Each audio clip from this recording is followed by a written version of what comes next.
කොච්චර try කරත් මාසෙට කීයක් හරි ඉතුරු කරගන්න ඕන කියලා. ඉතුරු කරගන්න බැයිද? ඒකට හොඳම ඔප්ෂන් එක තමයි මම දකින විදිහට රයිට් මේවා ෆයිනෑන්ෂියල් ඇඩ්වයිස් නෙමෙයි. ඔයාලගේ රිසර්ච් එක කරලා, ඔයාලා බලලා, ඔයාලගේ ඒ තියෙන එකත් එක්ක ඔයාලා මේකට සල්ලි දානවද නැද්ද කියන එක තීරණය කරන්න ඕනේ. ඉතින් හොඳම දේ තමා අපිට මිලියන accounts කියලා තියෙන account එකක් කමර්ෂියල් බැංක් එකේ.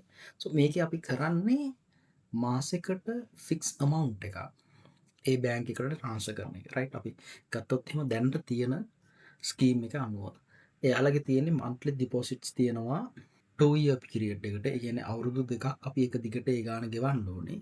එතකොට 0.5 මිලියන් වලට 19000යි. 1 මිලියන් වලට 38000යි. 2.5 මිලියන් වලට 95000යි. අන්න ඒ විදිහට තමයි යන්නේ. රයිට් එතකොට අපි හිතමු 0.5 මිලියන් යනවා කියලා. 0.5 මිලියන් යනවා නම් අපි කරන්න ඕනේ 19000ක් මාසෙට අවුරුදු දෙකක් තිස්සේ ඒකට ඇඩ් කරන එක. එතකොට අවුරුදු දෙක ඉවර වෙනකොට එයා අපිට දෙනවා 0.5 මිලියන් අපේ account එකට දෙනවා. ඉතින් ඔය විදිහට අපිට පුළුවන් අපේ සේව් කරන්න. එතකොට මේක ගත්තොත් එහෙම අපි පොඩ්ඩක් මේකේ බෑග්ග්‍රවුන්ඩ් එකේ කැල්කියුලේෂන් එක කරලා බලුවොත් එහෙම අපි 19000 ගානේ අවුරුදු දෙකක් කියන්නේ මාස 12යි මාස 24යි අපි 4,56,000ක් ගෙවලා තියෙනවා බැංකුවට.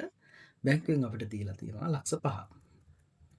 එතකොට අපිට 44,000ක් වැඩිපුර හම්බ වෙලා තියෙනවා. එතකොට මෙයාලා කියන විදියට මෙයාලගේ ඉන්ට්‍රස්ට් රේට් එක දැන් යන්නේ 9 තමයි යන්නේ. එතකොට ඉන්ට්‍රස්ට් එක මන්ත්ලි තමයි මේකට ඇඩ් වෙන්නේ.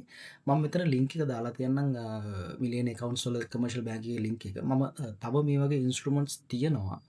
හොයලා බලන්න. මට හම්බෙච්ච හොඳම ඉන්ස්ට්‍රුමන්ට් එකක් තමයි මේක. ඉතින් ඔයාලා මාසෙට කීයක්වත් ඉතුරු කරගන්න බැයි නම් මේක try කරලා බලන්න.